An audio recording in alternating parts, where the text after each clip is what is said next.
Alors, bonjour tout le monde. C'est beau de vous voir de ce niveau-ci. Alors, je suis bien contente de vous présenter mes invités. C'est sûr que, bon, on a fait appel à moi parce que je fais partie du comité jeune du SCFP Québec. Eux sont des vrais jeunes. Ils n'ont que 16 ans. 16 ans, mais impliqués, ont décidé d'être des citoyens engagés dans la lutte pour l'environnement. Prennent leur place, vraiment. Donc, j'ai envie de vous donner la parole tout de suite et de vous demander ce qu'est ce regroupement que vous avez mis sur pied pour le Futur Québec. Pour résumer un peu, on est un regroupement on est un collectif d'à peu près une trentaine de jeunes de 19 écoles différentes où est-ce qu'on a décidé qu'il fallait prendre notre futur en main et faire des actions pour notre futur, pour l'environnement, puis essayer de mettre de la pression sur le gouvernement pour que les choses changent. Fait que pour ça, à date, les actions qu'on a faites, c'est que chaque vendredi, depuis à peu près 8 semaines, on était devant le Parlement, puis on faisait des sit-ins.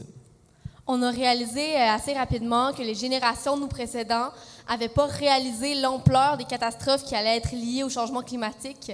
Et on s'est rendu compte que, malheureusement, ces générations-là, qui sont de plus en plus vieillissantes aujourd'hui, avaient tendance à ne pas constater l'urgence, en fait. On dit, comme le disait par exemple Patrick Bonin tantôt, on dit qu'il nous reste 11 ans avant 2030, avant une réduction de 50 %. Il nous reste 30 ans d'ici 2050 pour une réduction totale, et ça nous paraît encore loin, surtout pour nous qui n'avons que 16 ans.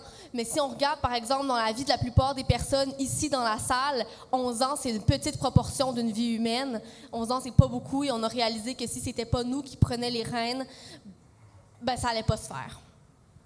T'as un peu...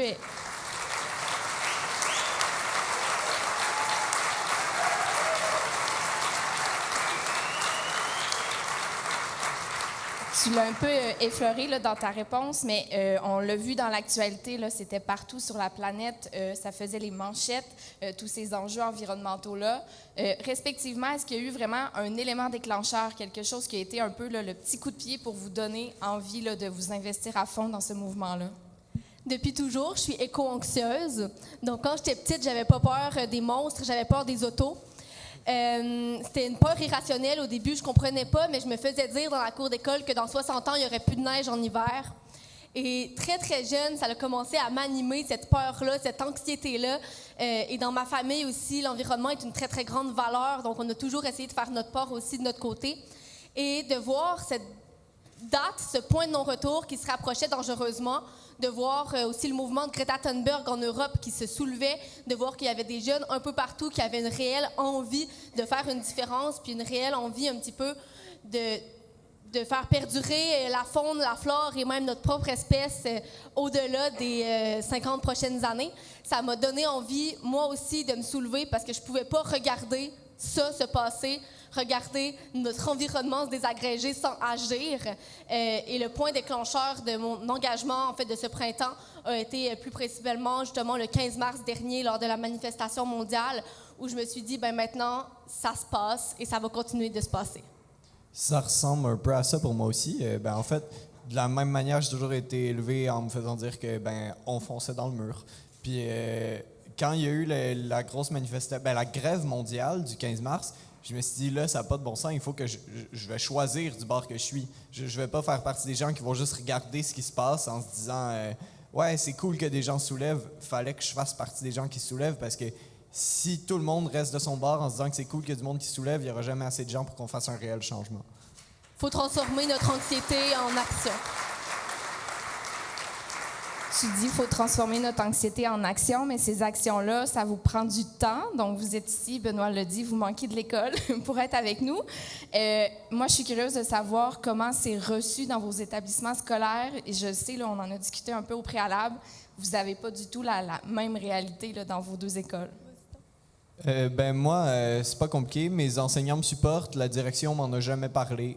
Puis, fait que mes parents motivent mes cours. Moi, je m'en vais voir les enseignants quand j'ai manqué des choses importantes, mais c'est ça. Mais mes professeurs sont contents, c'est tout.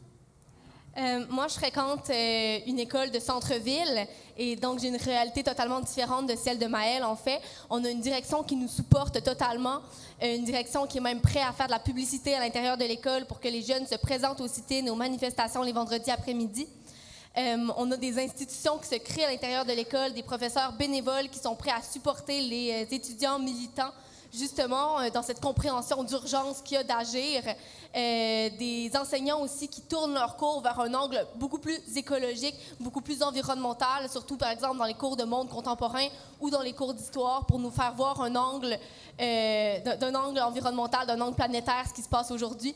Alors, on reçoit un très, très grand soutien du côté de notre école et ça nous réjouit beaucoup, puisqu'on est plusieurs jeunes militants, à vouloir se mobiliser à l'intérieur de l'établissement scolaire. Puis, est-ce que vous avez partagé avec vos enseignants, parce que je sais que vous avez établi clairement 4 demandes très précises que vous avez comme regroupement. Est-ce que ces demandes-là, vous avez envie de nous les partager ici avec les délégués, mais aussi là, de me dire un peu comment vos enseignants là, essayent de vous aider et de vous épauler dans tout ça? Premièrement, je vais prendre le côté des enseignants parce que c'est vrai que ces revendications-là ne sont pas en rapport avec l'école. C'est des revendications qu'on s'est données en tant que collectif. Donc, je le répète, même si Maëlle l'a dit tantôt, un collectif d'une 30aine de personnes de 19 écoles de la région de Québec qui ne sont pas affiliées aux écoles. On est au secondaire et c'est pour ça qu'on se représente comme venant de nos écoles respectives, mais on n'est pas affilié à aucun établissement scolaire. Donc, nos revendications viennent vraiment de nous. Et ces revendications-là, plus particulièrement, vont rejoindre beaucoup, en fait, si on dit nos deux précédents conférenciers. Donc, évidemment, c'est des revendications qui sont aussi partagées par La Planète s'invite à l'université, un collectif qui est en collaboration avec nous aussi. Donc, il y a le stoppage des forages pétroliers, arrêter tous les forages pétroliers et surtout ne pas en commencer de nouveaux. Il y a une loi environnementale dans le but de viser les restrictions de GES, du GIEC, donc d'ici 2030 de 50% et de 100% d'ici 2050. Ensuite, dans la loi environnementale, on demande aussi une loi interdisant l'usage de plastique à usage unique, peut-être interdisant aussi l'obsolescence programmée. Et comme quatrième demande, on a aussi le fait en fait que tout le monde se mobilise, peu importe l'origine, les frontières, peu importe d'où qu'on vient, peu importe notre âge, parce que les enjeux environnementaux, ça nous concerne tous et si ça nous concerne plus personnellement, ça va concerner nos enfants et nos petits-enfants. Donc une revendication justement de cohésion et de cohérence dans la société.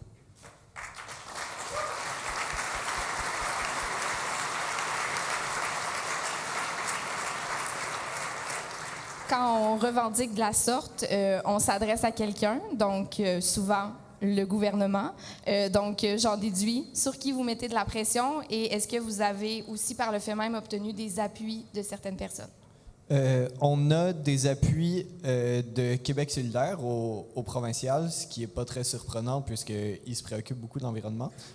Donc, on a eu beaucoup de députés qui sont venus à nos sit-ins. Il y a Sol Zanetti qui était là à presque tous. On a eu Manon une fois, Émilise, Ruba aussi, Catherine aussi une fois, je crois.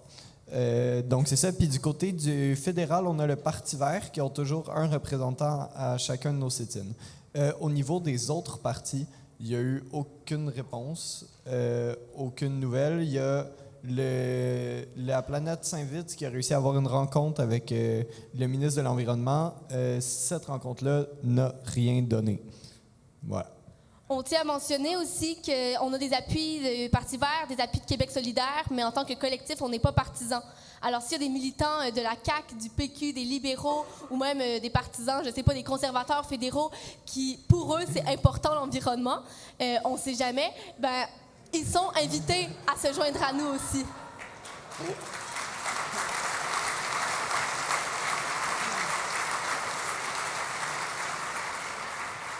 Est-ce que vous avez l'impression que votre message est entendu dans l'espace public, médiatiquement? Est-ce que vous avez trouvé oreille à votre débat?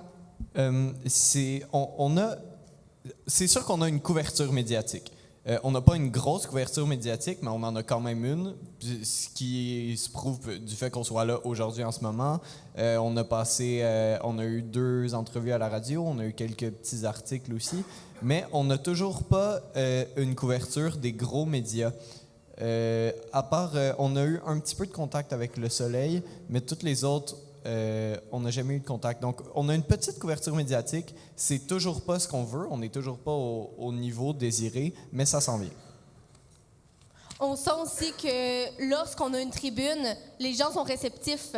Les gens, ça les touche parce que clairement, on l'a vu aussi tantôt avec la présentation de Patrick Bonin, les enjeux sont réels et les catastrophes arrivent aujourd'hui dans nos vies quotidiennes.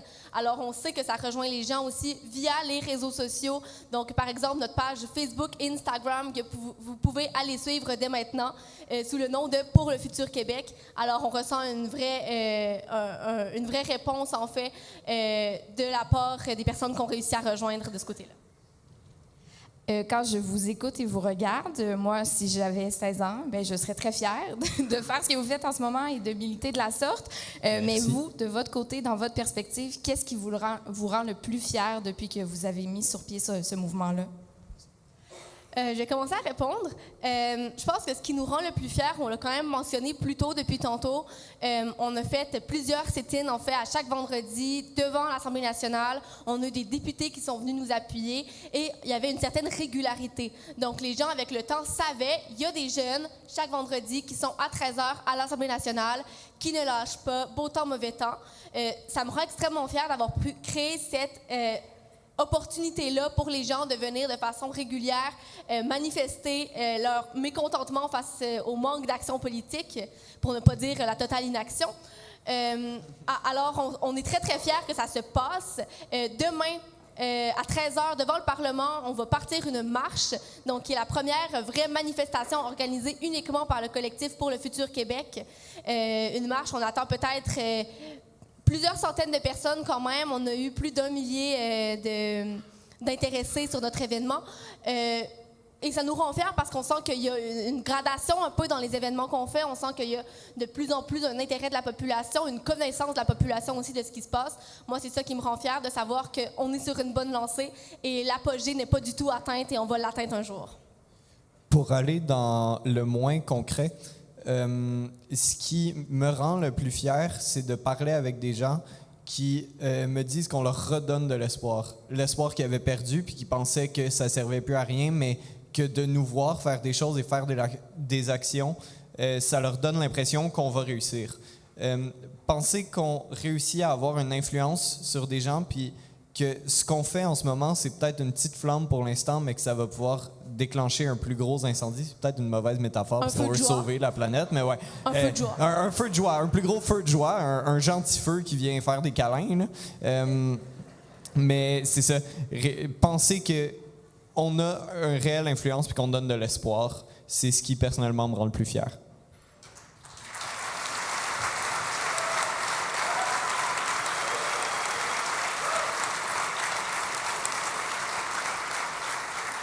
Alors, devant vous, plein de gens qui vous écoutent, j'ai envie de vous donner la tribune. Tu as mentionné la manifestation de vendredi, les réseaux sociaux. Est-ce qu'il y a autre chose que ces gens ici rassemblés pourraient faire pour vous aider? Un message à passer? Go, c'est le moment.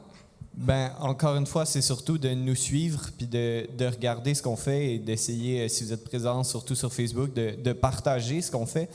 Mais le message, c'est surtout que c'est un combat de notre génération, mais on ne peut pas le mener tout seul. C'est beaucoup trop gros juste pour nous. C'est un combat qui dépasse les générations, c'est un combat qui dépasse les partis politiques, c'est un combat qui dépasse la gauche et la droite, c'est un combat pour la survie de l'humanité. Puis on ne peut pas tout mener ça tout seul.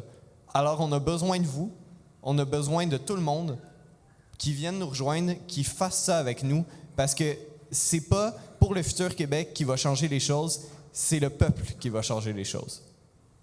Quand je nous regarde ici,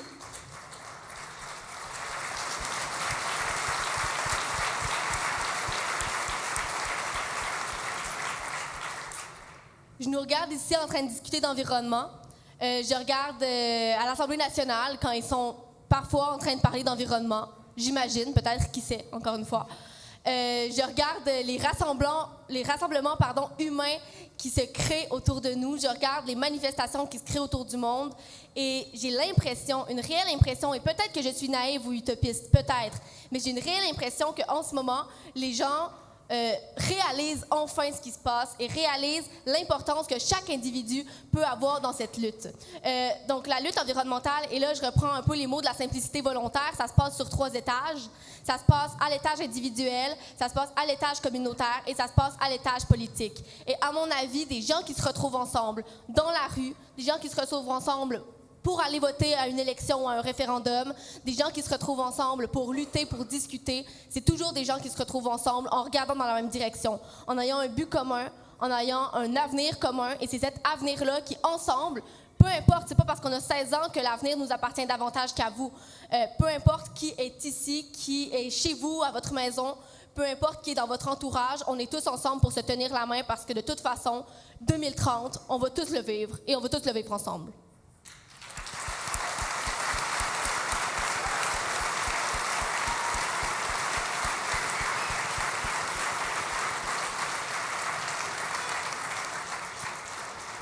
On n'avait pas prévu prendre de questions, mais est-ce que vous voulez qu'on le fasse? Est-ce qu'il y en a qui aimeraient leur adresser la parole? Parce que je pense qu'on a le temps. Qui est le maître du temps? 5 minutes? Parfait. Alors, s'il y en a qui ont envie de leur parler, de leur adresser des questions, ils sont disponibles. On va être heureux de le faire. On est gentil.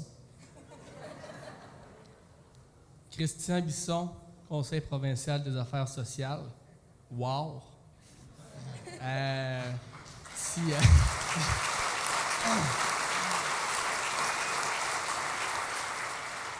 Vous ne ferez jamais de syndicat, vous allez faire de la politique, c'est sûr. Si un jour vous faites du syndicat, donnez votre nom à Denis, il va vous prendre tout de suite. Non, moi, la question, c'est super simple. Je vais parler d'une page Facebook. Suivez-nous sur notre page Facebook. Quelle est votre page Facebook? C'est quoi Ça son nom? s'appelle Pour le futur Québec. Québec QC. QC. Donc, c'est assez cohérent comme nom, on ne va pas se cacher.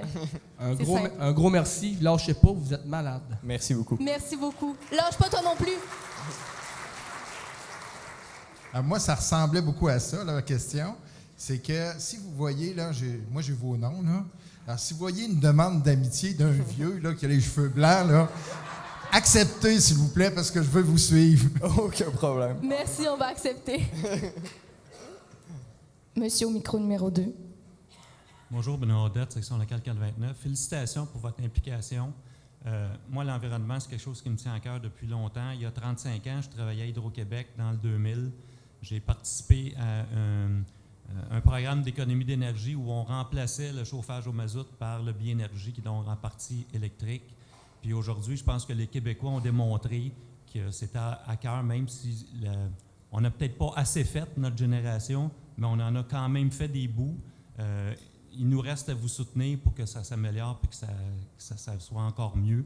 Mais oui, ça nous tient à cœur, notre génération, et oui, nous sommes prêts à vous soutenir. Merci de votre implication, c'est important, puis j'espère que vous allez faire un choix de carrière qui va être dans ce sens-là aussi. Merci. Merci beaucoup. Est-ce que je peux me permettre de répondre? Merci beaucoup pour le commentaire. Et bien sûr, quand on dit que notre génération se retrouve un peu avec les déboires des générations précédentes, on ne dit pas que c'est les individus qui ont voulu mal agir. C'est aussi une question de contexte. Si votre génération avait été à 11 ans du point de non-retour comme la nôtre l'est, votre génération se serait soulevée aussi. Et c'est sûr qu'on est tous des individus et qu'il n'y a personne de parfait ici et que les choses vont changer si on fait un pas à la fois, mais un pas dans la bonne direction. Alors, bien évidemment, la moindre petite action politique ou individuelle, on l'applaudit avec des étoiles dans les yeux. Puis aussi, juste le fait pour vous d'être là et d'entendre vos commentaires et de vous entendre nous dire que c'est beau, ça fait partie de ce qui nous donne le courage de sortir dans la rue. Fait que juste en étant là, vous nous aidez et vous participez au mouvement. Parce que si on n'avait personne qui nous disait rien, on n'aurait pas toffé 8 semaines. Certainement pas.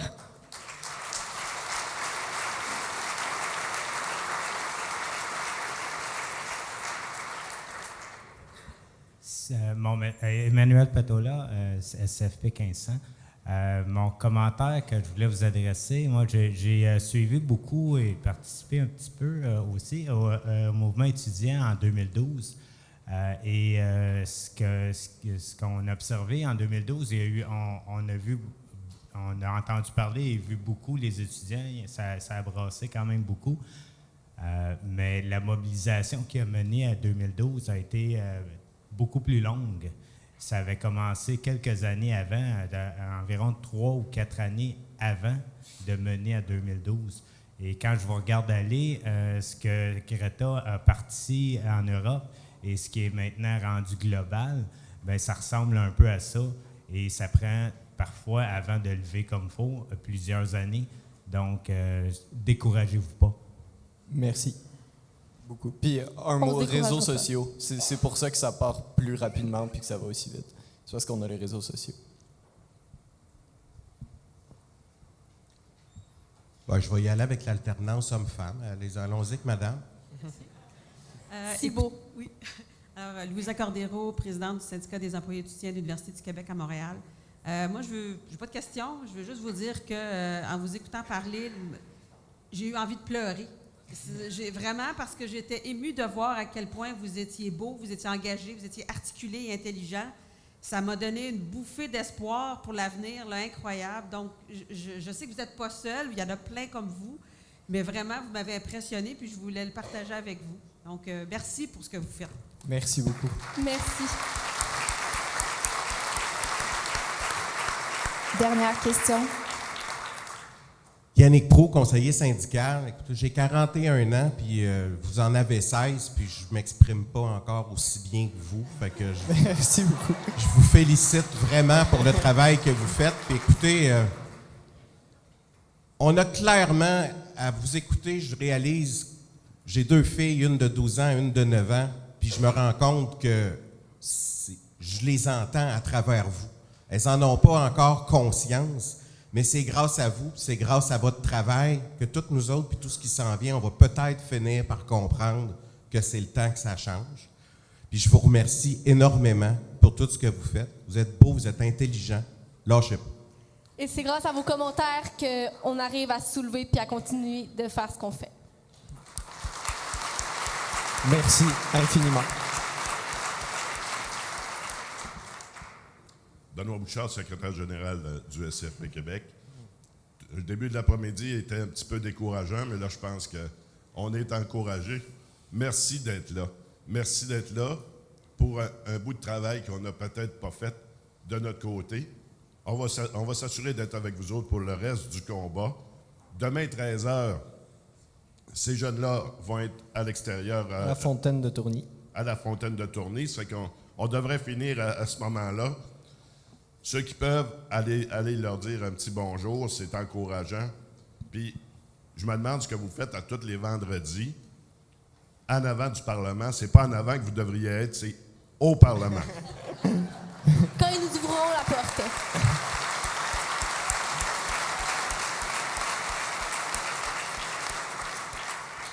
Dites-moi, est-ce qu'on a encore du temps?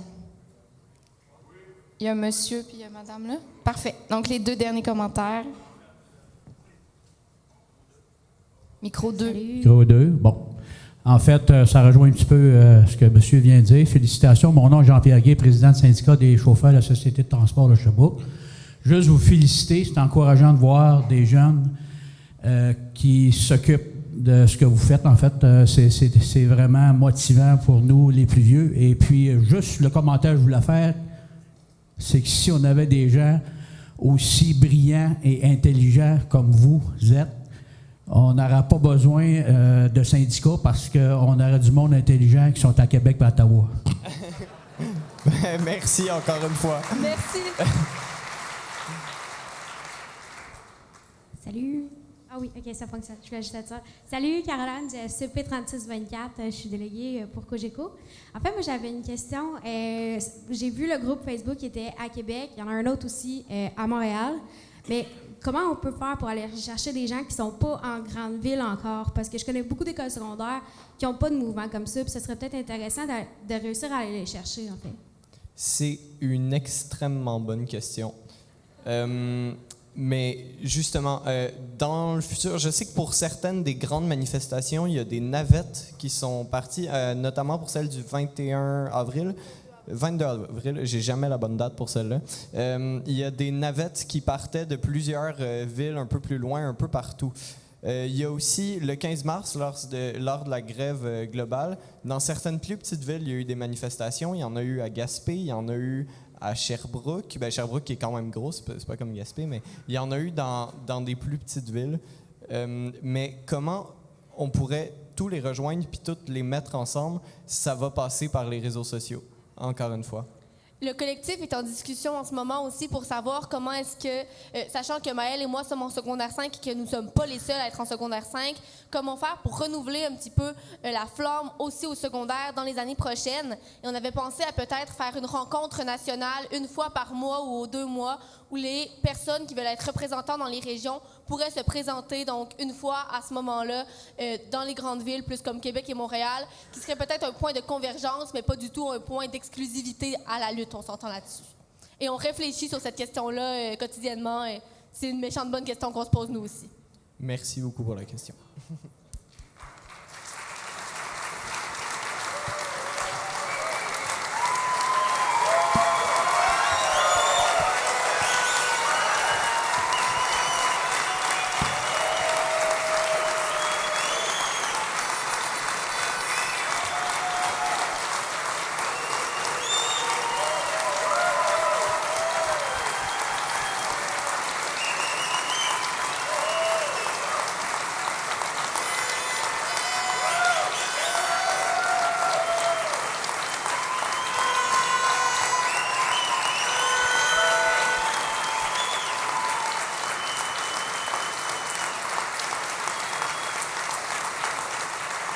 Le coup de cœur que vous avez pour eux, moi, je l'ai depuis la première conversation qu'on m'a donné la chance d'avoir avec eux en préparation de cette conversation-là. On a tous un rôle à jouer là-dedans. Dans nos milieux de travail, dans nos instances, on peut faire des petits gestes. On peut aussi les appuyer, parler d'eux, aimer leur page, partager leur événement. C'est comme ça qu'on va réussir, un petit geste à la fois, à les aider à bien prendre leur place. Merci tout le monde.